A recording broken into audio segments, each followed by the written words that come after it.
Alhamdulillah wassalatu wassalamu ala Rasulillah Sayyidina Muhammad ibn Abdullah wa ala alihi wa sahbihi wa man tabi'ahu huda amma ba'd. Subhanaka la ilma lana illa ma 'allamtana innaka antal alimul hakim wa ma as'alukum alaihi ajra in ajri illa ala rabbil alamin. Pada permulaan ataupun pembukaan majelis daurah kita, insyaallah nanti yang belakang kedengeran nggak? Paling ujung kedengeran nggak? Paling ujung. Kamu yang depan gak usah jawab, orang nanya yang ujung. Yang ujung gak usah kepedean ente. Yang paling belakang kedengeran nggak? Hah? Paling belakang kedengeran nggak? Kedengeran? Hah?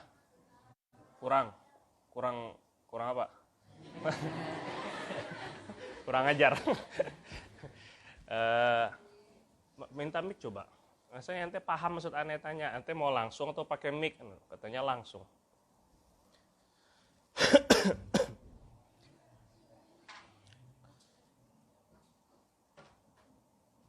Nggak ada. Ada mic-nya. Pada pembukaan ini, insya Allah mungkin ada kemungkinan nanti malam tarawih. Kalau enggak ya berarti besok. Pasti tarawih nggak mungkin ditunda lagi. Terus kemudian kemarin cepet. Allah. Asbab karena keadaan kita yang seperti ini sekarang, wabah corona nih. Kita akhirnya Ana jadi tidak jadi program daurah tahunan biasanya di Malaysia hampir sebulan 20 hari sehingga semua dibatalkan. Pesantren-pesantren di Malaysia juga wajib tutup, malah. Jadi kalau di Indonesia masih ada keringanan, malah orang-orang yang malas datang, bukan wajib ditutup. Kalau di Malaysia wajib ditutup. Sehingga selama Ramadan ini Al-Faqir anak ada di pondok dan di Azen pun juga buat daurah pun sama seperti kalian, hanya dengan santri-santri. Ana juga diperbantukan di daurah Azen. Tapi karena pondok Al-Hikmah duluan yang minta, harinya sama persis. Artinya yang mengumumkan Abi Halim duluan sebelum Azen. Kalau Azen yang mengumumkan duluan, Ana pilih di sana. Jadi kalau di dalam bahasa hukum, kamu dapat 2 undangan pernikahan. Kamu datang mana yang kamu datangin. Kalau kamu bisa datang dua-duanya bagus. Tapi kalau waktunya bersamaan, harinya dan tempatnya berjauhan, kamu nggak bisa datang kedua-duanya. Maka secara hukum fikih, kamu datang ke yang datang duluan undangannya. Ingat ini ya. Kamu datangnya ke mana yang undangannya lebih sampai duluan. Nanti akan diuji yang jadi ustadz atau kiai. Saat ketika udah fix, Bib ini kita ada program maulid. Oh ya khair insyaallah. Tanggal berapa Pak? Tanggal 21 April. Toyib. Terus waktunya kapan? Isya. Yang ngundang orang kampung. Tapi duluan. Nggak lama pakai Mercy datang. Bib ini ada maulid. Itu godaan iman luar biasa itu. Secara hukum, mana yang lebih dulu kita ambil? Orang kampung. Karena dia duluan ngundang. Waktunya, harinya sama. Tapi kalau nggak kuat-kuat iman, kuatnya di emen, akhirnya jadi bilangnya, oh iya nanti saya wakilkan aja itu. Tanggal 21 masih kosong nggak? Masih yang pakai Mercy. Masih, kenapa nggak masih? Orang mau dakwah. Wih, mau dakwah kayaknya. Untuk dakwah kok nggak bisa langsung. Padahal udah ada catatan. Jadi begitu nanti kalau kamu punya dapat undangan ataupun juga diundang, itu ambil yang lebih dulu. Bukan mana yang lebih tebal amplopnya.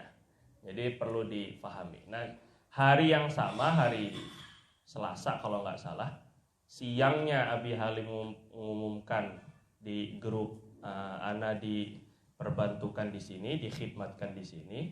Malamnya Ustadz Taufik azan baru minta ana untuk di azan. Jadi ana bilang ana sudah di booking, gimana lagi atau kan kita coba panggilan lah jadi astagfirullahaladzim. Ngomong apa sih ini nggak jelas. Kembali jadi ya. Nah, sehingga kemarin setelah musyawarah, kitabnya kira-kira apa yang kita mau khatamkan selama 20 hari? 10 hari? 20 hari? Kemarin apa Poji? Apa Anda bilang kitabnya Ji? Matan Takrib. Safinah ya bagus juga, tapi itu ya paling 10 hari udah hatam, itu nggak menantang. Kita mau yang agak sedikit menantang, maksudnya perlu luas dan juga pembahasannya menyeluruh kepada semua bab. Kalau Safinah ya mungkin kita melihat kepada yang bocah-bocah kecil-kecil iya, tapi kebanyakan nanti udah gede-gede. Artinya untuk Safinah insya Allah lah nanti tercakupi di dalam matan takrib. Tapi kalau matan takrib tidak tercakupi oleh Safinah karena lebih agak tebal. Terus kemudian kalau bab bab Safinah hanya bab ibadah, sedangkan takrib kita seluruh bab dari ibadah, kemudian muamalah atau jual beli, kemudian nikah dan seterusnya sampai merdeka hamba saya, pemerdekaan hamba saya. Jadi kita persiapkan, belum ada kitabnya kan? Ada katanya dipesan, gimana sih ente? Udah, tinggal diambil sore. Jadi kita akan ada kitabnya. Perempuan Putri udah punya belum kitabnya Safinah? Bukan, matan takrib. Nah yang belum sudah pesan belum? Nah, kan? Ya biasalah begitu perempuan. Pesan sekarang juga di bawah ini.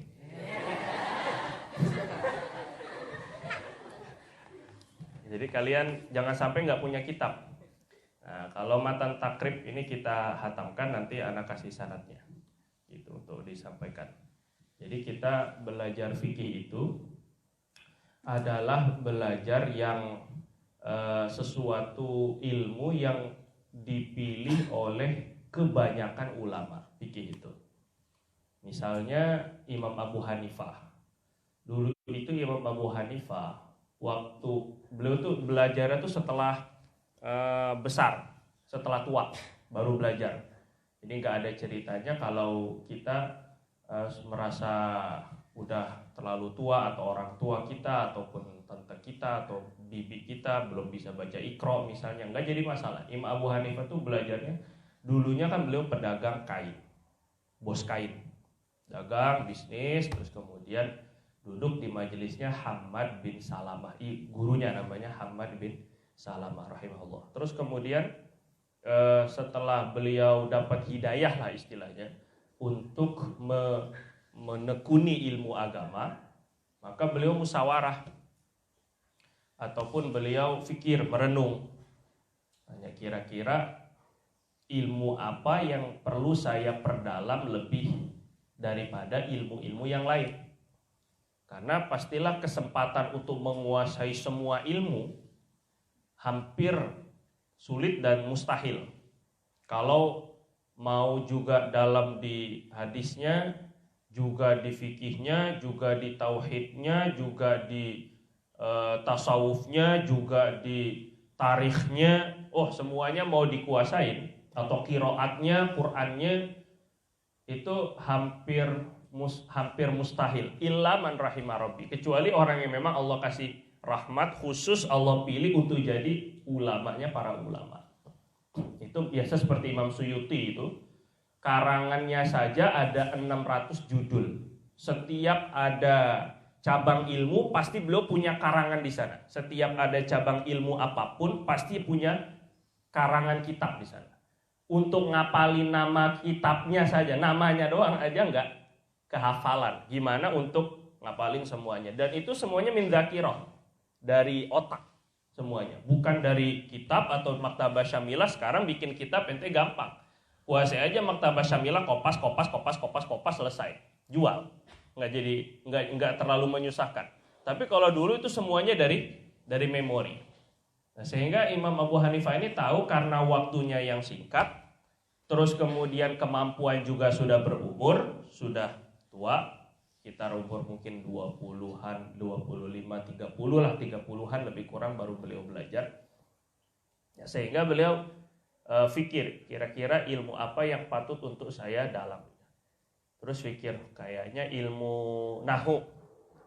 Ilmu nahu itu kelihatannya kayaknya gitu, keren, bisa dalam, kemudian baca bisa macam-macam cara bacanya, terus kemudian macam-macam ilmu nahu.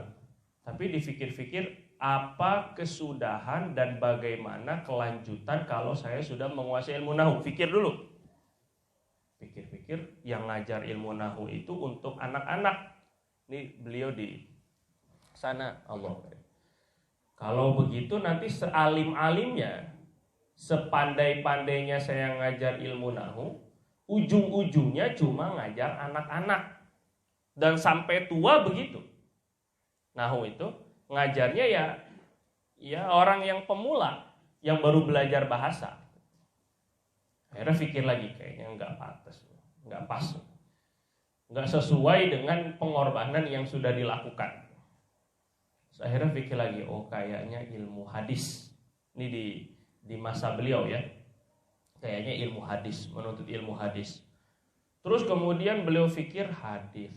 Waduh, kalau hadis nanti sealim-alimnya saya, kalau kuasai hadis sekalipun, ini tanpa mengecilkan ilmu hadisnya ya. Ini fikiran beliau, fikrah beliau. Kalau sampai saya menguasai ilmu hadis, terus kemudian jadi alim, tetap saya akan diomongin. Saya akan dinilai buruk ketika ada satu kekurangan yang saya miliki, kecacatan. Karena dulu beda dengan sekarang. Kalau sekarang, hadis itu semua sudah tertulis.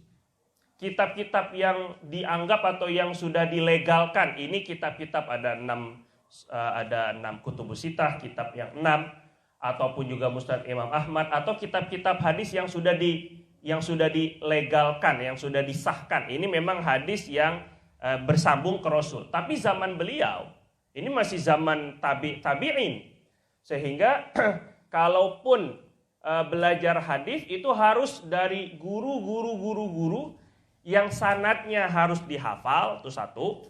Terus kemudian tidak boleh ada kecacatan sedikit pun. Contoh misalnya kamu pinter nih, misalnya saja, kamu belajar hadis di zaman dahulu ya, pinter banget, hafalan pun juga kuat. Tapi ketika kamu makan pakai tangan kiri, rusak hadis kamu. Bukan perkara haram. Sampai Imam Bukhari itu tidak mau menerima hadis dari orang yang bohongin kucing. Push. Padahal nggak ada makanannya. Push dong. Tapi nggak dikasih makan. Itu Imam Bukhari nggak ngambil hadis dari orang. Kucing aja dibohongin apalagi aneh. Ini pikirnya begitu. Ataupun kamu kuat hafalan sekarang. Karena masih muda. Karena masih cergas. Terus nanti di akhir umur agak-agak pikun. Kayaknya, kamu udah pakai kayaknya, hafalan hadis kamu pakai kayaknya. Kayaknya saya meriwayatkan dari guru. Salah satu gurunya kan kebanyakan guru tuh. Banyak kamu ngambil hadis dari guru ini. Hadisnya ini dari guru yang mana? Terus kemudian kamu ngomong kayaknya. Atau kamu ngomongnya dari. Kamu nggak menyatakan bahwa ini saya ngambilnya itu pakai ijazah, denger langsung, baca kitabnya, nggak di akhbarona, haddatsana tuh dalam ilmu mustalahul hadis. Nggak nyebut itu, nya saja. Atau kamu sudah agak-agak, kayaknya riwayatnya kalau nggak begini. Padahal kamu ketika muda luar biasa, alim. Tapi udah agak tua, hafalan udah agak lemah. Paham nggak ini? Itu langsung jatuh riwayatnya, namanya riwayat mukhtalid. Jadi sudah bercampur aduk hafalannya. Ini juga keliru. Atau punya catatan. Catatannya ini untuk menggambarkan gimana proses ataupun juga keadaan hadis saat ketika itu. Kamu punya catatan, dah siap dah di bukunya. Terus kemudian di dalam buku itu mungkin kena air ataupun juga kebakar atau apa. Beda cara bacanya yang bertentangan dengan hadis-hadis riwayat dari guru-guru lain. Jatuh hadis kamu. Akhirnya kata Imam Abu Hanifah, kalau saya jadi alim hadis pun, saya tetap diomongin yang gak bagus.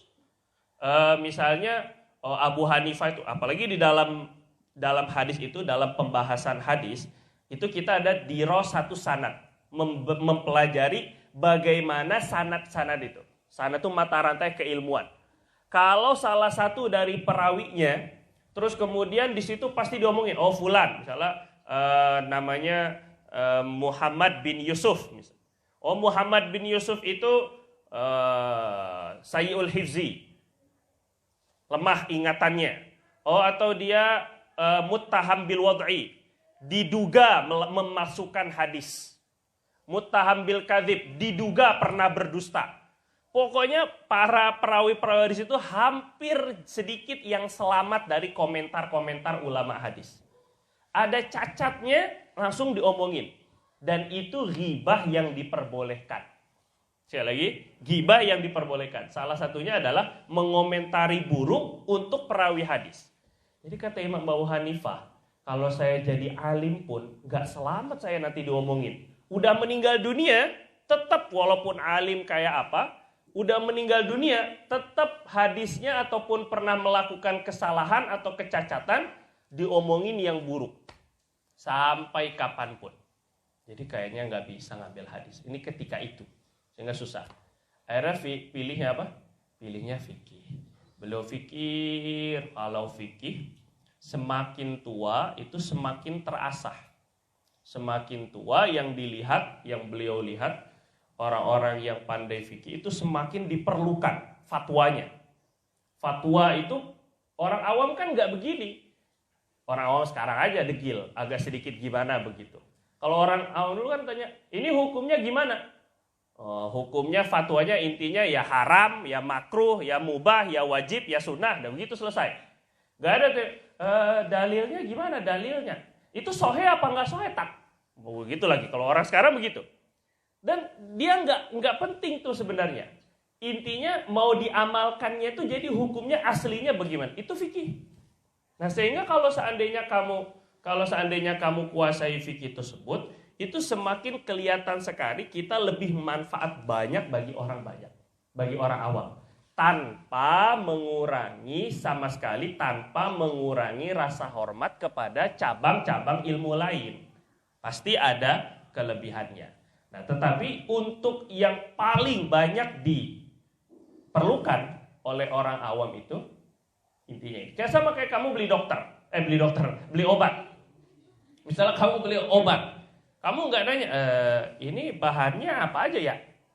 Pokoknya taunya kamu ini diminumnya 3 kali sehari setelah makan, ya ini sebelum makan, ini 2 kali sehari. Taunya itu aja. Ini obat buat pusing, namanya obat segala umat bodrek, namanya. Kamu nggak penting pokoknya.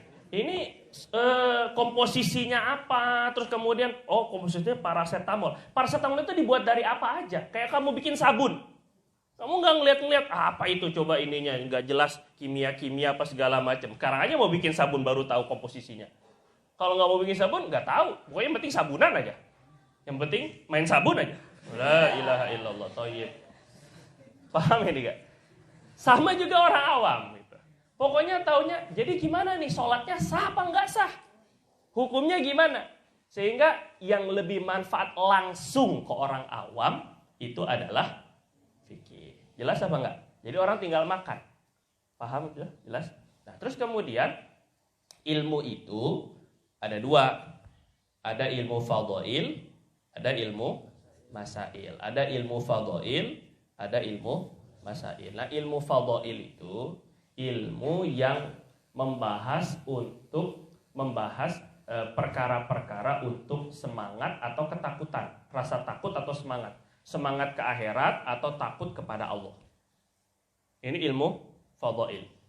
Jadi ilmu fadhail itu ya lebih kurang seperti kita bilang motivasi ataupun juga ancaman, hadis-hadis yang menerangkan tentang nilai amalan ini, kalau kita berbuat begini maka dibegini, itu fadhail. Baik itu fadhail dalam masalah agar kita melakukannya namanya targhib, atau agar kita menjauhinya namanya tarhib. Tarhib artinya motivasi atau ancaman.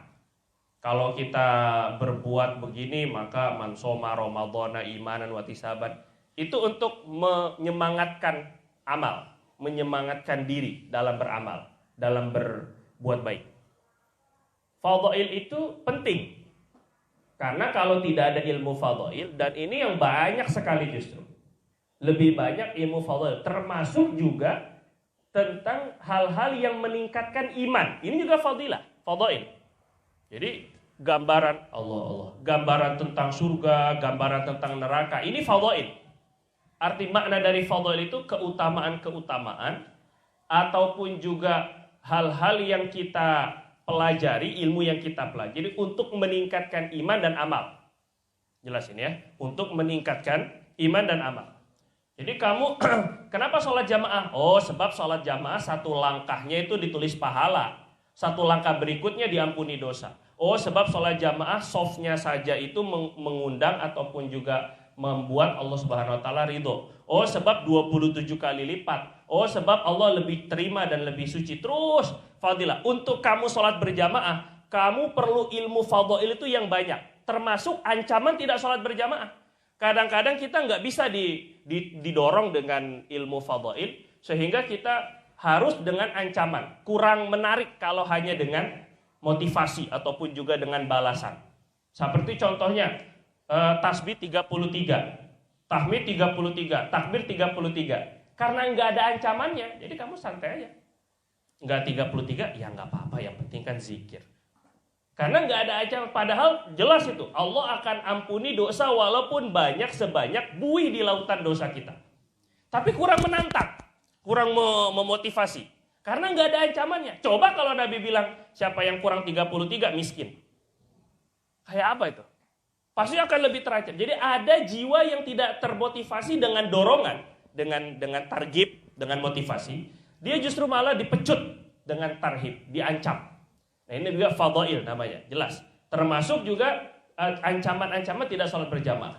Itu namanya fadhail, ilmu fadhail. Dia seperti roda belakang untuk menggerakkan kita dalam bergerak menuju Allah. Kenapa bangun malam? Capek-capek, ngantuk lagi, kurang tidur lagi, macam-macam. Memaksakan diri.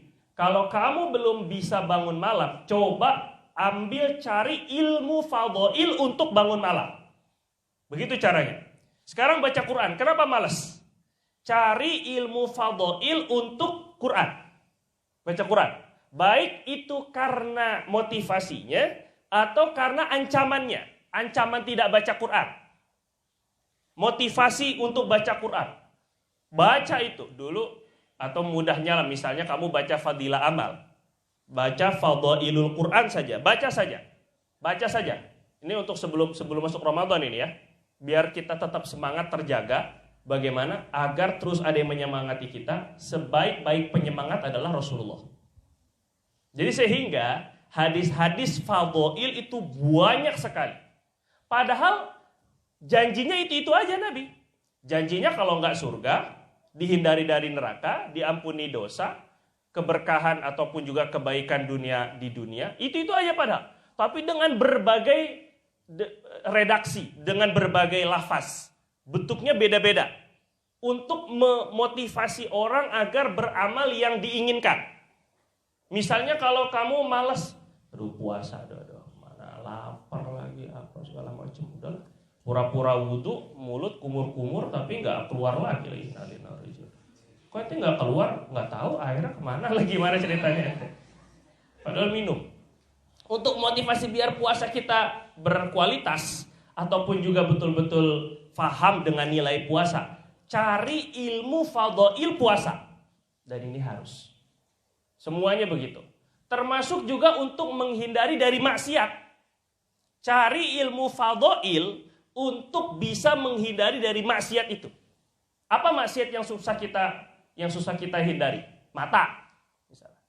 Cari gimana untuk dapat ilmu fadhail menjaga mata. Ghaddul basar. Apa bahayanya tidak menjaga mata? Misalnya begitu. Atau ghibah. Cari gimana bahaya ghibah. Makanya ulama tuh namanya kitab hadis-hadis fadhail. Banyak sekali. Bahkan kadang-kadang khusus. Ini tentang zammul ghibah. Tentang celaan kepada ghibah. Ada zammul kadzib. Celaan kepada dusta. Celaan kepada ini.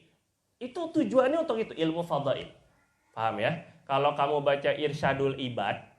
Awal-awalnya itu fadhail dulu. Awal-awalnya. Fadhail dulu. Dia tentang keutamaan. Biar benar-benar yakin. Contohnya misalnya basmalah. Bismillahirrahmanirrahim aja. Gimana biar kita mau untuk baca bismillah setiap kali melakukan sesuatu. Semua cari fadhailnya. Nanti begitu juga dengan menjauhi maksiat. Ini namanya ilmu apa? Fadhail. Ilmu fadhail wajib dan harus untuk kita dapatkan. Jadi apapun kamu. Sekali lagi, jadi apapun kamu tetap harus punya dua ilmu. Satu ilmu fadhail, dua ilmu masail. Nah, ilmu fadhail ini harus, ya kadang-kadang ilmu fadhail itu dari yang paling sering ilmu fadhail itu kalau orang awam dari ceramah. Ceramah untuk memotivasi agar mau taklim, ceramah untuk motivasi agar mau sedekah, ceramah untuk motivasi agar mau sholat tahajud, ceramah motivasi untuk agar mau dakwah, semuanya terus. Itu fadhail semuanya dari ceramah. Cuma ceramah aja nggak cukup. Sekali lagi. Harus ada ilmul masail. Masail itu artinya ilmu yang membahas berbagai permasalahan. Masalah-masalah. Permasalahan agama. Nah kalau udah bilang agama itu berarti dunia mencakupi sampai akhirat gitu. Nggak bisa dibilang ilmu masalah agama itu berarti masalah dunia, enggak. Justru masalah dunia itu karena agamanya nggak benar, kacau. Jadi bermasalah dunianya. Nah, permasalahan agama itu, masail ini, itu sama ulama dilihat menjadi 3.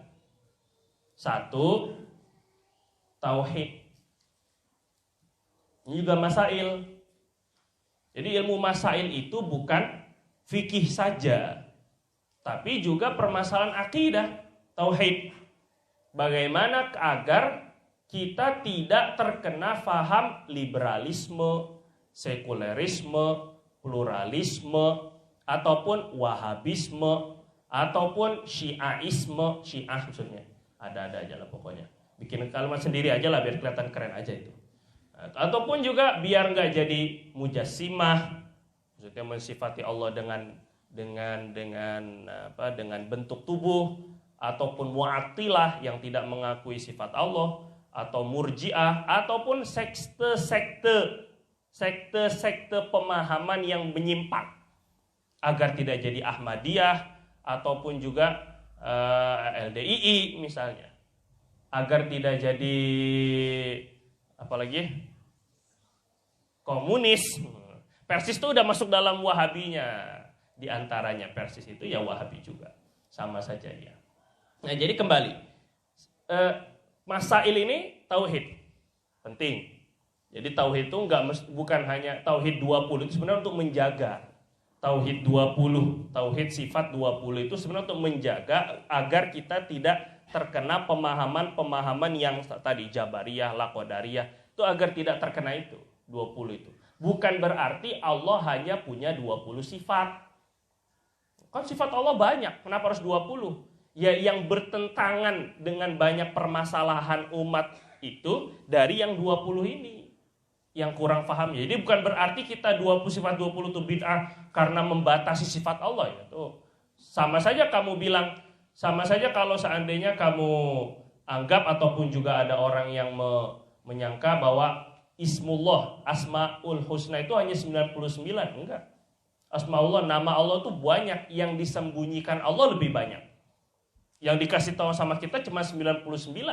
Bahkan kalau dikumpul-kumpulkan dari beberapa riwayat, yang 99 itu ternyata ada satu kitab namanya Asmaullahil Husna, itu ada sekitar 140-an lebih nama Allah. Padahal hadisnya Rasul bilang hanya 99 mi'atun ila wahidah, 100 kurang 1, 99. Tapi kadang-kadang 99 yang ini Rasulullah sebut ada nama-nama yang nggak sebut di riwayat lain. Tapi 99 juga dikumpulkan sama ulama, ternyata nggak hanya 99 yang disebut oleh Rasul. Jadi banyak sekali. Sehingga itu pertama adalah ilmu tauhid. Yang kedua fikih. Ini yang kita akan bahas.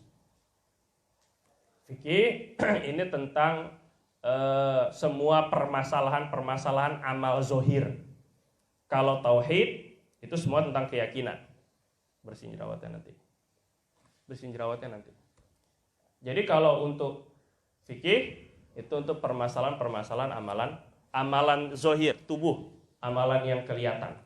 Baik itu tentang ibadahnya, ataupun juga muamalah makan minumnya, harta yang didapatkan, munakahat pernikahannya, cerainya, atau pengasuhan anaknya, nafkahnya, atau yang keempat termasuk juga warisa faraid, yang kelima termasuk juga mat'umat, makanan-makanannya, bagaimana yang diharamkan, mana makanan yang halal, mana yang haram, mana pakaian yang dibolehkan, mana yang tidak dibolehkan, semua ini dibahas di dalam fikih. Termasuk juga bejana-bejana, bagaimana yang boleh, mana yang enggak, sampai sedetail itu agama itu ngatur. Tekonya kamu aja diatur. Agamanya kamu aja diatur. Nggak ada agama yang ngatur tuh sampai masuk WC itu nggak ada. Ini dalam fikih. Yang ketiga dalam ilmu masail adalah masalah akhlak, yaitu disebut tasawuf. Masalah hati, masalah akhlak, ini tasawuf. Masail juga. Oh keren, dalam tauhidnya luar biasa, hafal Aqidatul Awam. Oh ya udah kayak keren amat Aqidatul Awam. Tapi ya udah lumayan lah itu kan. Atau apa? Oh baca Hasyiah Sanusi. Terus kemudian fikihnya, oh fikih udah Minhajut Thalibin di luar kepala. Di luar kepala suka nggak ada yang nyangkut gitu semuanya. Matan takrib jangan tanya, nggak hafal. Pokoknya keren lah fikihnya, tapi sombong, tapi riya, tapi gurur, terpedaya dengan ilmunya, merasa dia apa yang dia sudah miliki itu pasti menyelamatkan dia dari neraka atau di hari kiamat. Gurur, terpedaya. Ini penyakit-penyakit yang kayak gini nggak terasa, dia nggak tahu kalau dirinya itu menghancurkan dirinya, merasa dirinya bagus, yahsabuna annahum yasununa sun'a. Mereka menyangka bahwa sedang melakukan yang terbaik, padahal meruntuhkan dan menjatuhkan dirinya dengan sifat-sifat yang buruk. Ini masail juga harus dipelajari.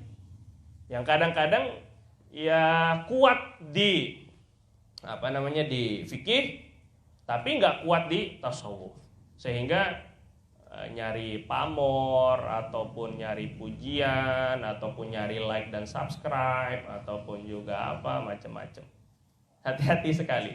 Jadi perlu dipelajari. Yang tiga ini, masail ini membebaskan daripada penyimpangan akidah, membebaskan dari keharaman-keharaman dan ibadah ataupun amalan yang tidak sah, itu fikih, dan membebaskan dari akhlak-akhlak yang buruk, itu tasawuf. Yang tiga ini masail seperti roda depan. Kalau roda belakang itu tadi ilmu fadhail, untuk kita menyemangati, untuk kita bergerak, untuk kita melaju, untuk kita sampai kepada Allah, sampai ke surga. Itu ilmu apa? Fadhail dengan roda belakang. Ilmu masail itu dengan roda depan, untuk kita mengelak daripada jurang, mengelak daripada batu, menghindari dari batu, menghindari dari jurang, menghindari dari segala duri dan sebagainya. Itu dengan ilmu masail, untuk kita mengelak. Lah kamu punya ilmu masail doang, keren, hafalannya tahu berbagai hukum, tapi nggak bisa tahajud. Oh kuat, masya Allah, tabarakallah, tahu macam-macam hukum hakam sholat berjamaah dengan berbagai pertanyaan yang mampu untuk dijawab. Kalau begini sholat jamaahnya nggak sah, sah atau nggak tat? Sah, nggak sah. Oh itu kurang, oh itu makruh, itu khilaful aula, itu tahu. tapi nggak sholat berjamaah. Banyak. Ini kenapa? Karena kurangnya ilmu fadhail. Hanya kuat di ilmu masail. Dia bisa tanya jawab, ngerti hukum hakam, macam-macam, tapi nggak punya kemampuan untuk melaksanakan apa yang pastinya dia tahu, ataupun menjauhi perkara haram yang mestinya dia tahu kalau itu terlarang. Ini karena kurangnya ilmu fadhail. Ente juga sama kuat di ilmu fadhail. Wah, semangat, jos. Dapat target, bayan, maulana, mau lari, mau macam-macam lah pokoknya. Bayan ataupun juga jaulah, jos. Tapi nabrak sana sini, akhlaknya nggak dijaga, ataupun juga dengan makan minumnya ternyata kena riba, ataupun juga ternyata ibadahnya pantatnya kelihatan, sholatnya garisnya hitam, ataupun juga dengan ternyata puasanya gibah misalnya. Jadi walaupun jos kayak apa, itu yang disebut dengan abid ataupun ahli ibadah, itu dikatakan sama ulama, sama Allah, sama Nabi SAW, la mautu alimin, meninggalnya salah seorang ulama, meninggalnya salah seorang alim itu ahwanu indallah, la halakud dunya bima fiha, hancurnya dunia dengan seisi-isinya, ahwanu indallah, lebih ringan menurut Allah. Hancur kiamat dunia dengan seisi-isinya itu ahwanu indallah, lebih ringan dan lebih remeh di sisi Allah, min mauti alim, daripada matinya seorang ulama. Karena nggak ada lagi nanti yang mengarahkan, mana yang membetulkan, mana yang mentarghib, mana yang memotivasi. Ketika ulama meninggal, maka ilmu fadhailnya nggak ada, umatnya nggak bergerak untuk menuju Allah, untuk memperbaiki diri. Pun juga saat ketika sudah bergerak, tapi nggak ada alimnya, nggak ada ulamanya, tidak ada yang mengarahkan, sehingga ketabrak sana, ketabrak sini, yang akhirnya amalan-amalan yang dilakukan sia-sia. Ini yang kita tidak inginkan. Maka dengan sedikit banyak antum mempelajari matan takrib, ataupun juga Fathul Qoribnya, syarahnya, ataupun juga Hasyiatul Bajurinya, hasyahnya, syarahnya syarah, itu dengan sedikit mempelajari fikih dari awal bab air, toharoh, bersuci, sampai pembebasan hamba sahaya, itu tujuannya untuk menghidupkan syariat Allah. Untuk menghidupkan saya, ana tidak ada yang bisa menjamin, kita tidak ada yang bisa menjamin siapa di antara kalian yang dipilih Allah untuk jadi ulama alim atau alimah. Gak ada yang jamin. Tapi setidaknya kita sudah berusaha. Siapapun yang Allah pilih, setidaknya kita sudah mempersiapkan diri. Karena pilihan Allah itu tergantung kepada persiapan kita. Bagaimana hati kita, keilmuan kita dipersiapkan, baru Allah SWT pilih. Al-imdad ala qadril i'dad. Imdad, pertolongan Allah, karunia Allah ala qadril i'dad, sesuai dengan kadar persiapan yang kita lakukan. Kalau kita persiapannya semakin matang, maka pertolongan Allah pun juga semakin banyak. Kalau kurang persiapan, maka kurang juga pertolongan Allah datang. Digambarkan oleh Syekhuna seperti halnya pesawat. Kita mau bikin agar pesawat turun di tempat kita, pesawat yang bagus, pesawat yang besar, tentu kita harus membersihkan rumputnya, mempersiapkan lahannya, kemudian jalanan untuk dia landingnya panjang dan harus bagus, nggak boleh gerinjal-gerinjal.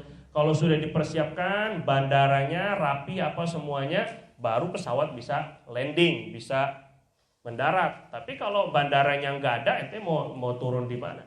Nggak ada persiapannya, maka juga tidak akan turun pesawatnya. Begitulah lebih kurang, ini gambaran sederhana bagaimana pertolongan Allah dan juga pilihan Allah itu akan datang kalau seandainya kita mempersiapkan diri lebih banyak, maka pertolongan Allah ataupun pilihan Allah akan datang. Kira-kira menurut kamu yang membuat Nabi Adam disujudin oleh para malaikat, apa kira-kira? Menurut kamu apa? Apakah kira-kira dengan badannya Nabi Adam yang dikatakan setinggi 60 hasta, 30 meter? 30 meter maknanya sampai tingkat atas badannya Nabi Adam itu 30 meter sampai, jadi kalau ngebangunin santri itu cuma gini ngelongok, woi, gitu doang bangun. Karena 30 meter tinggi Nabi Adam, 30 meter. Dan kita diriwayatkan dalam hadis, apabila masuk ke dalam surga, kita pun juga akan setara dengan Nabi Adam. Tingginya kamu tuh 30 meter. Jadi yang cebol sekarang nggak usah bersedih hati, ataupun yang bantet nggak tinggi-tinggi, udah minum suplemen, vitamin, minyak ikan, minyak salmon, minyak apalah semuanya, minyak lintah semuanya dimasukin, nggak tinggi-tinggi juga. Nah ini ente udah nggak perlu bersusah hati, tinggal penuhi saja agar masuk surga, jadi tinggi juga ente. Jadi tenang aja. Kembali. Jadi kira-kira yang membuat Nabi Adam tuh layak untuk disujudin oleh para malaikat itu apa? Kalau hanya sekedar dari badannya setinggi-tingginya Nabi Adam, nggak ada apa-apanya dibandingkan dengan tingginya malaikat Jibril.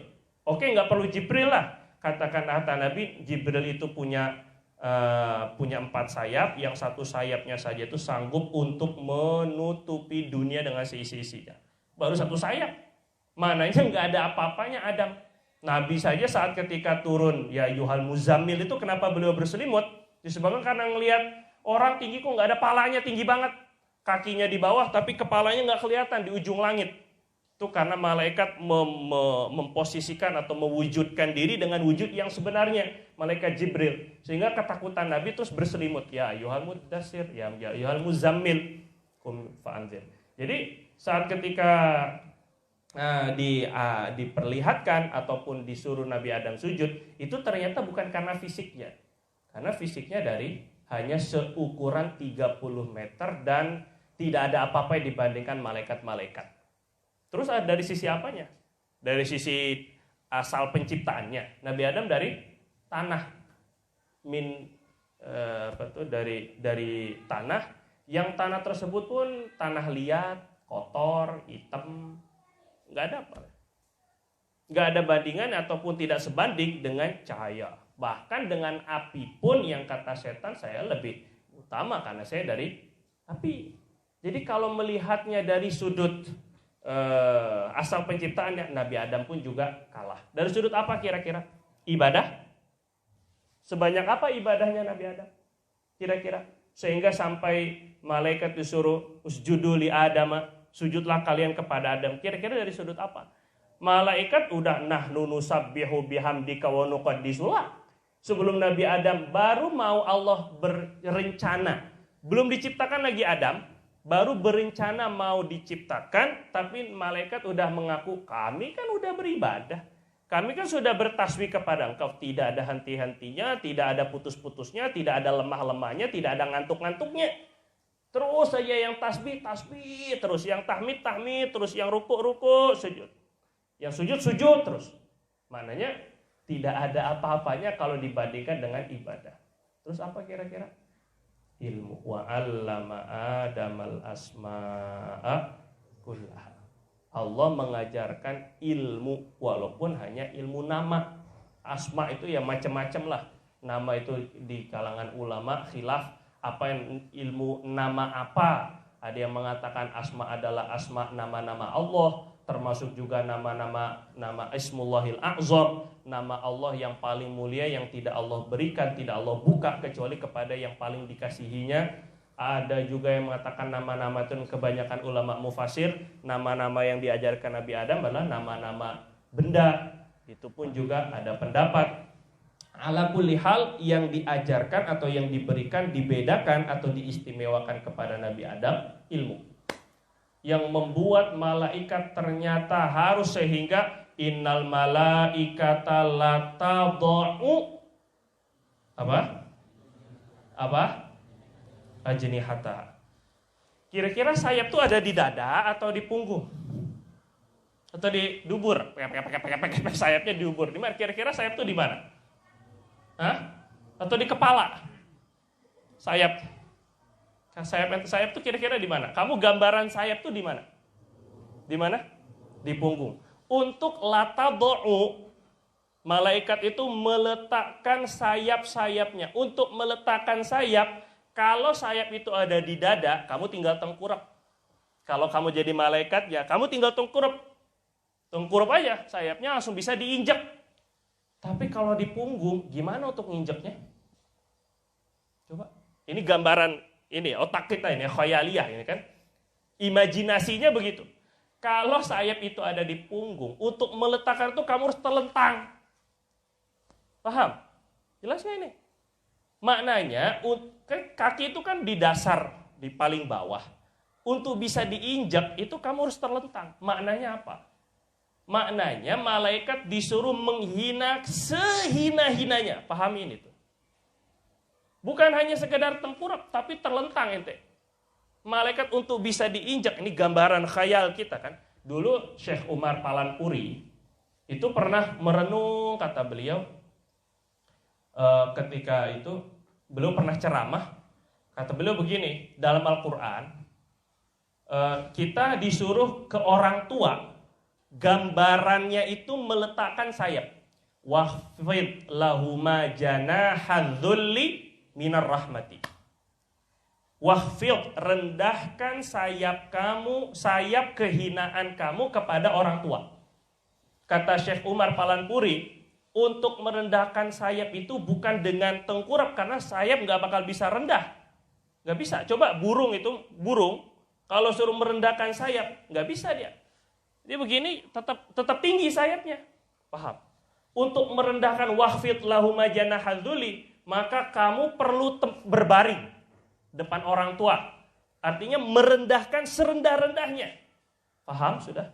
Begitulah lebih kurang gambaran kenapa. Jadi kita nggak perlu aneh. Kok ada malaikat la tadau ajnihataha, pasti akan meletakkan, merendahkan sayapnya serendah-rendahnya li talibil ilm ridwan bima yasna, karena suka dengan ilmu yang sedang dicari. Kesukaan ilmu, kesukaan malaikat terhadap ilmu itu memang sudah Allah ajarkan dengan mensujudkan malaikat kepada Nabi Adam.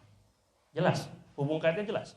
Sehingga yang membuat, kalau Allah katakan yarfa'illah, Allah mengangkat derajat, wajar dan patut. Karena bapak kita, Nabi Adam, itu pun diangkat derajatnya karena ilmu, bukan karena ibadahnya. Bukan karena fisiknya, bukan karena perutnya kotak-kotak, ataupun juga apa. Enggak ada ceritanya begitu. Jadi maknanya, ilmu itu yang membuat seseorang tinggi di hadapan Allah Jalla wa'ala. Sehingga jangankan sudah berilmu, kita baru datang saja ke pondok kalau yakin. Kalau nggak yakin ya nggak merasakan itu. Kamu datang ke pondok, oh ternyata kamu sedang melangkahkan kaki di atas sayap-sayapnya malaikat yang sambil rebahan. Ini bukan karena rebahan di rumah aja, bukan. Ataupun juga karena lockdown, enggak, rebahan aja sampai berlumut, berkumis, berjenggot atas bawah. La ilaha illallah, nggak pernah dicukur. Jadi bukan karena itu, enggak. Tapi karena memang ridhon bima tasnaun. Karena malaikat ridho, senang dengan apa yang kalian lakukan, senang dengan apa yang kalian cari. Maknanya satu-satunya untuk mempercepat kita berdiri dan juga kita mulia di hadapan Allah, jalur ilmu. Sekali lagi, jalur ilmu. Kalau jalur ibadah berat sekali. Jalur ibadah berat. Ente baru sedikit, baru dengan sholat, katakan seberapa sholat yang bisa ente lakukan, seberapa banyak sholat pun, kalaupun juga banyak, ntar khusyuknya, nanti ikhlasnya, nanti apa segala macam. Ilmu ente duduk, dengar, diam, tidur enggak, ternyata sanggup untuk membuat malaikat rendah di hadapan ente. Padahal apa sih yang ente lakukan? Kira-kira, jadi gini maksudnya, jangan sampai kan kadang-kadang di banyak masjid, kalau untuk ngaji sedikit orangnya, yasinan banyak. Wah ini nggak bisa ngitung ini. Katakanlah yasin, seberapa sih? Ini bukan kita merendahkan, enggak. Tapi sebesar-besarnya yasin, sebesar-besarnya yasinan ada 83 ayat, entah berapa puluh ribu atau berapa ribu huruf yang dibaca dikali 10. Bandingkan Dengan kata Nabi, la antagdua fata'allama baban minal ilm. Kamu pergi pagi-pagi seperti sekarang, jangan tidur makanya. Kamu pergi pagi-pagi seperti sekarang, cuma belajar satu bab ilmu masalah air saja, khairun laka min an tusalliya al-faraqah. Lebih bagus, pahalanya lebih tinggi daripada kamu sholat 1000 rakaat. Yasin wa ma adraka ma Yasin. Kira-kira Yasin dibandingkan dengan 1000 rakaat, mana yang besar? Jadi kira-kira mana yang lebih beruntung, dan kita jadi dengan ilmu itu punya satu usaha yang sekecil-kecilnya dengan pahala yang sebesar-besarnya. Pahala sekali lagi, usaha sekecil-kecilnya ringan sekali. Ente ngapain coba ngaji? Agak-agaknya ente ngapain? Jadi kalau ente bilang, waduh aneh, makanya ente suka aneh. Di Malaysia anda bilang begini, ada sebagian santri, aduh Beb, saya udah gak kuat ngaji. Aduh tunggu, ente gak kuat ngaji. Kira-kira apa yang bikin ente gak kuat ngaji? Ini udah gak kuat Beb. Gak kuat apa? Apa ente? Bukan nari ini, push up. Apa itu suruh push up? Kalau ente ngangkat beban, udah aneh gak kuat. Push up kayaknya ngeliat orang enak banget. 200 kali. 20 kali hitungan. Kayaknya enak banget. Kita baru 1, 2, 3 ngap. Udah ngap. Terus ente makan. Gak kuat wajar. Ente makan sekuat apa ente banyak. Selapar-laparnya ente. Makan 2 karung gak bisa ente. Kalau bisa ya berarti perut ente karung. Gak bisa. Selapar-laparnya ente, sekuat apa ente bisa makan banyak? Kalau ente kata, aduh saya nggak kuat Beb makan, ya wajar, perut ente terbatas, akhi. Aneh nggak kuat lari, wajar, tenaga ente terbatas. Aneh nggak kuat sholat, oh iya, karena ente juga mungkin capek. Tapi aneh nggak kuat ngaji. Emang ente ngapain ngaji? Coba ente sekarang. Ada gitu orang. Aduh, aneh kebanyakan ngaji, mau muntah. Alfiah keluar. Aneh kebanyakan ngapal. Ada ente ada? Nggak ada tuh. Jadi nggak ada ceritanya nggak kuat ngaji. Ini nggak kuat ngaji tuh ngapainnya? Oh duduknya. Emang ente duduknya selama apa? Lebih lama mana? Duduk ente itu ternyata duduknya manusia itu untuk orang pulang kampung saja. Duduk di kereta itu bisa sampai 10 jam, 12 jam. Kalau ente suruh berdiri, upacara, bendera, upacara semuanya, apel, siaga, panas-panas, lama, sejam, 2 jam, pingsan, wajar. Tapi ada orang ngaji, sejam, 2 jam, pingsan. Ente. Gak ada ceritanya. Maknanya gak ada ceritanya orang ngaji itu gak kuat. Coba ente Pak. Kira apa kira-kira? Nafsu. Yang gak kuat itu cuma nafsunya. Bukan karena otak udah penuh. Apa sih ente? Otak penuh apaan ente? Otak kosong aja. Kira-kira begitu. Jadi kita perlu difahami bahwa ilmu itu yang, sekali lagi anak ulang, ilmu itu yang membuat kita mulia. Ilmu itu yang membuat kita lebih banyak pahalanya dibandingkan dengan mereka-mereka yang ibadah. Itu jangan sampai diragukan. Sehingga kita-kita yang daurah, insya Allah daurah di bulan Ramadan, kalaulah ibadah itu dilipat gandakan, kalaulah ibadah itu sendiri dilipat gandakan sampai 70 kali ganda di bulan Ramadan, oh bisa baca Quran sekian juz, bisa sholat sekian rokaat, banyak rokaat atau macam-macamnya, tidak akan mengalahkan, insya Allah tidak akan mengalahkan justru mereka-mereka yang membuat majelis-majelis ilmu di bulan Ramadan. Karena pahalanya sudah jauh jelas lebih utama dari 100 rakaat. Itu baru satu bab. Gimana kalau berbab-bab, babi, berbab-bab, la ilaha illallah, akan jauh lebih banyak babun, babani, babon, babuna, bukan, abwab, bab berbab-bab, tentu ratusan ribuan rakaat yang kita lakukan tanpa kita sadari. Jauh lebih mudah. Wah ente ujung-ujungnya juga ngantuk-ngantuk, nggak jadi masalah. Ini adalah perjuangan kita bersama, bukan hanya ente yang ngantuk.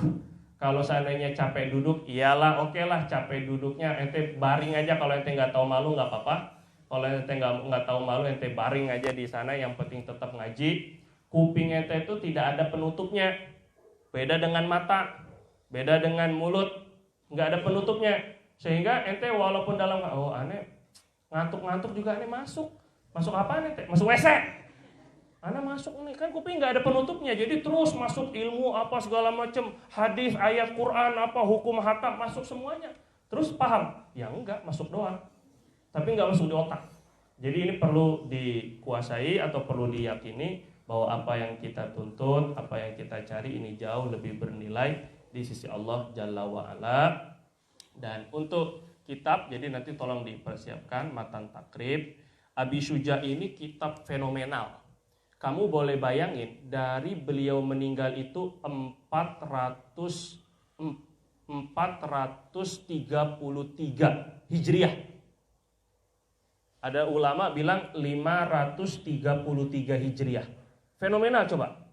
533 Hijriah. Sekarang tahun berapa? 1400. Coba berapa hitung? Coba hitung. Berapa Hijriah coba? 1441 kurang 533 saja. 533 Hijriah beliau meninggalnya. Berapa kira-kira? Itu kalau beliau tulisnya di akhir hidup ya. Kita kan nggak tahu beliau nulisnya di umur keberapa. Akhir hidupnya 533. Sekarang 1441. Berapa kira-kira? Berapa? Berapa? 908 tahun. Gimana kurang fenomenal? Kira-kira novel bestseller mana ataupun juga jurnal yang terilmiah yang mana? Satu, yang nilainya ataupun juga yang panjang umur terjaganya sampai 900 tahun. Itu kalau sudah jadi naskah kuno. Jadi naskah kuno, iya wajar dijaga jadi naskah kuno. Bible atau Injil Barnabas sekian ribu tahun, iya, tapi naskah kuno.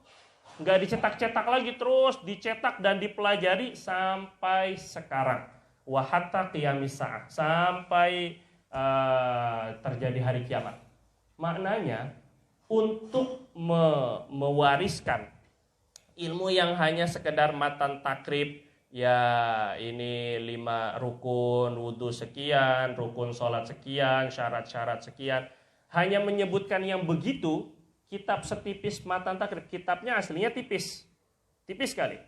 Ternyata menjaga itu Allah sanggup. Ini bukan Quran, baru ilmu pecahan dari Quran. Wa inna lahu lahafizun, kami yang turunkan Quran, kami yang jaga. Bukan hanya dijaga Qurannya, tapi setiap ulama yang menulis dengan ikhlas, kemudian dia juga bersambung dirinya dengan Allah, hatinya dengan Allah, itu Allah jaga. Yang walaupun hanya secercah dari ilmu Al-Quran, Allah jaga ratusan tahun. Ini ilmu fenomenal. Sehingga hampir tidak ada pesantren-pesantren salafiyah, pesantren-pesantren mazhab syafi'i yang ada di Indonesia atau di seluruh dunia, kecuali pasti mempelajari matan takrib. Kira-kira apa ulama nggak sanggup menulis kitab yang lebih keren, lebih sistematis, lebih tersusun, lebih mungkin ada gambarnya, mungkin ada warnanya, mungkin pakai bagan-bagan seperti yang Anda buat. Kira-kira apa nggak ada ulama yang berinisiatif untuk membuat seperti itu? Ada, banyak. Jadi dibuat macam-macam lah agar menarik. Tapi ternyata tetap dari sekian banyak kitab-kitab klasik, matan takrib tetap pada posisinya. Dia kalau seandainya Al-Imam Abi Syuja, penulisnya namanya Imam Abu Syuja Al-Asfihani, kalau seandainya beliau mau ambil royalti, keuntungan dari kitab beliau, itu sampai sekarang turunan yang ke-20, 50 sekalipun nggak habis. Sekarang kalau 900 itu sekitar sudah 100 keturunan mungkin, atau 150 keturunan. Ternyata tetap keturunannya bisa dapat royalti atau keuntungan, tapi nggak ada. Kalaulah ada keuntungan untuk keturunan, itu keturunan yang cetak sendiri. Tapi percetakan-percetakan yang lain, nggak ada yang bayar ke keturunan, itu nggak ada. Yang dicetak oleh keturunannya mungkin seperti Syekh Munawir Krapyak itu, Kamus Al-Munawir, itu yang mencetak keturunannya, yang mencetak keturunan dari Kiai Munawir dapat keuntungan dari percetakan atau dari penjualan Kamus Munawir. Tapi yang dicetak-cetak secara ilegal nggak dapat keturunannya. Maknanya beliau tidak mengambil sepeser pun keuntungan duniawi dari kitab yang beliau susun. Dan kita dan umat digerakkan oleh Allah Jalla wa'ala untuk mempelajari kitab yang setipis itu. Dulu pernah Anda sampaikan kalau kita mau beramal, sudah ikhlasan saja Allah. Kamu nggak perlu lihat siapa yang like, siapa yang subscribe, siapa yang muji, siapa yang hina, siapa yang suka, siapa yang nggak suka. Dah. Kalau kamu menurut kamu itu adalah amal baik, lakukan saja.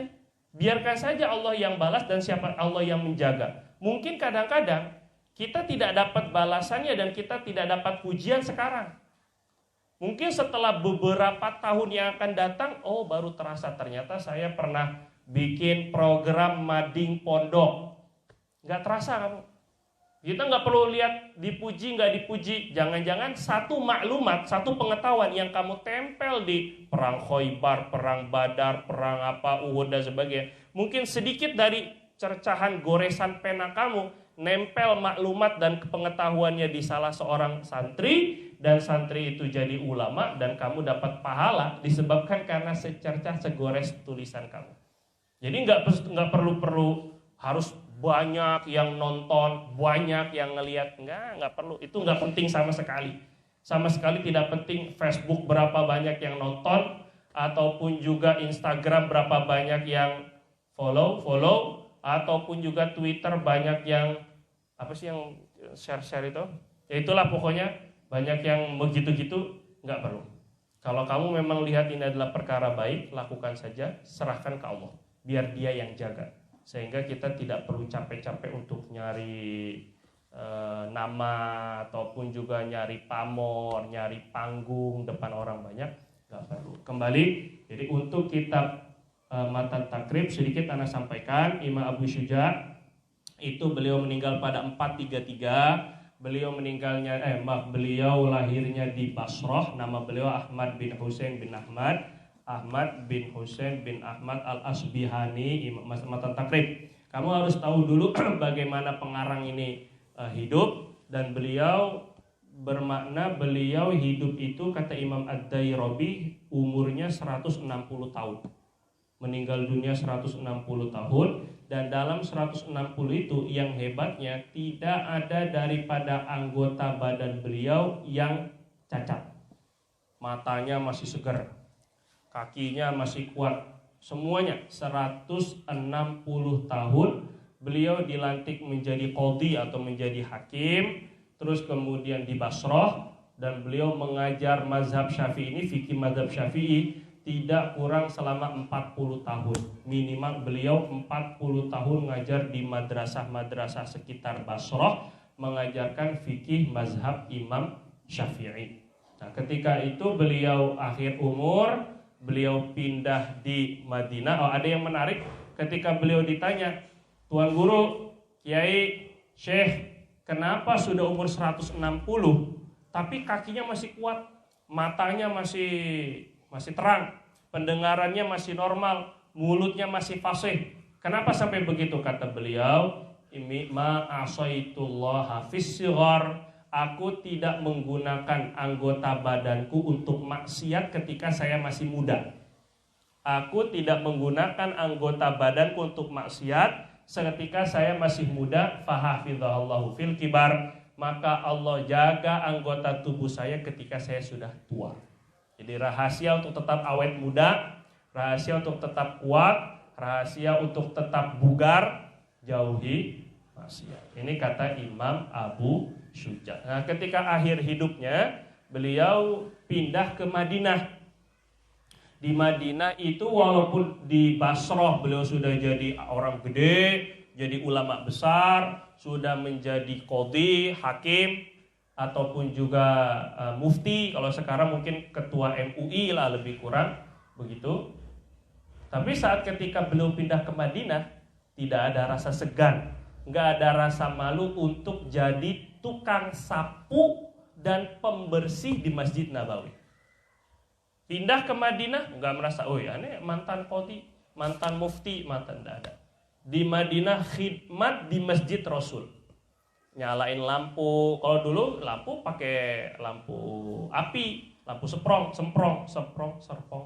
Ya itulah pokoknya pakai minyak dinyalain setiap malam, nanti pagi dimatiin. Di Madinah beliau khidmat Masjid Madinah, Masjid Nabawi, terus sampai beliau bangun rumah di sana dekat Masjid Nabawi dan meninggal beliau bikin musola sendiri di Masjid Nabawi dan di dekat Masjid Nabawi dan meninggal dunia di sana.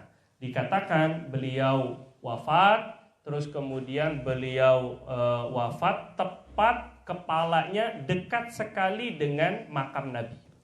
Meninggal dunia beliau sebagaimana kecintaan beliau kepada Nabi dengan khidmat di Masjid Nabawi, bersih-bersih, nyalain lampu, ngerawat Masjid Nabawi, maka Allah wafatkan kepala beliau tepat dekat ketika meninggal dunia, tepat dekat dengan Hujratus Syarifah atau dengan makam Rasulullah SAW karena kecintaan beliau.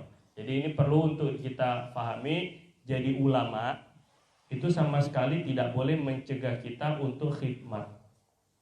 Jadi ulama, jadi profesor, bapak, doktor, nanti kamu kalau sudah Allah tempatkan pada posisi yang tinggi, oh bos apa, ataupun juga mungkin udah S2, S3, ataupun juga sudah jadi dosen mana, atau sudah jadi asyikh Al-Kabir, karena gendut maksudnya Al-Kabir, ataupun juga sudah jadi imam masjid halal, di masjid haram, di masjid halal dia bikin sendiri, ataupun juga udah jadi apa saja, presdir, direktur lah, manajer apa, setinggi-tinggi posisi yang Allah tinggikan kepada kamu, itu jangan sampai menghalang dan mencegah untuk kamu khidmat. Khidmat khususnya kepada masjid, khidmat kepada pesantren, khidmat kepada ulama, khidmat kepada orang-orang soleh, itu jangan, khususnya khidmat kepada ibu bapak, jangan sampai terasa besar, karena sebesar-besarnya kamu itu mudah bagi Allah untuk Allah jatuhkan. Tu'til mulka man tasya wa tu'izzu wa tu'til mulka man tasya wa tanzi'ul mulka mimman tasya. Mudah bagi engkau, bagi Allah untuk memberikan kedudukan dan posisi kepada siapapun yang dia kehendaki, dan mudah untuk dia ambil dan cabut kembali posisi yang dia titipkan. Maknanya kita dari beliau, dari Imam Abu Syuja mempelajari agar tidak sombong dengan cara khidmat, sepintar dan sepandai apapun kamu. Wallahu ta'ala a'lam. Ada pertanyaan sampai sini? Sekali lagi tolong dipersiapkan nanti kitabnya. Kita akan mulai insya Allah besok. Jadi ba'da subuh dengan apa nih ya? Ba'da subuh dengan malam.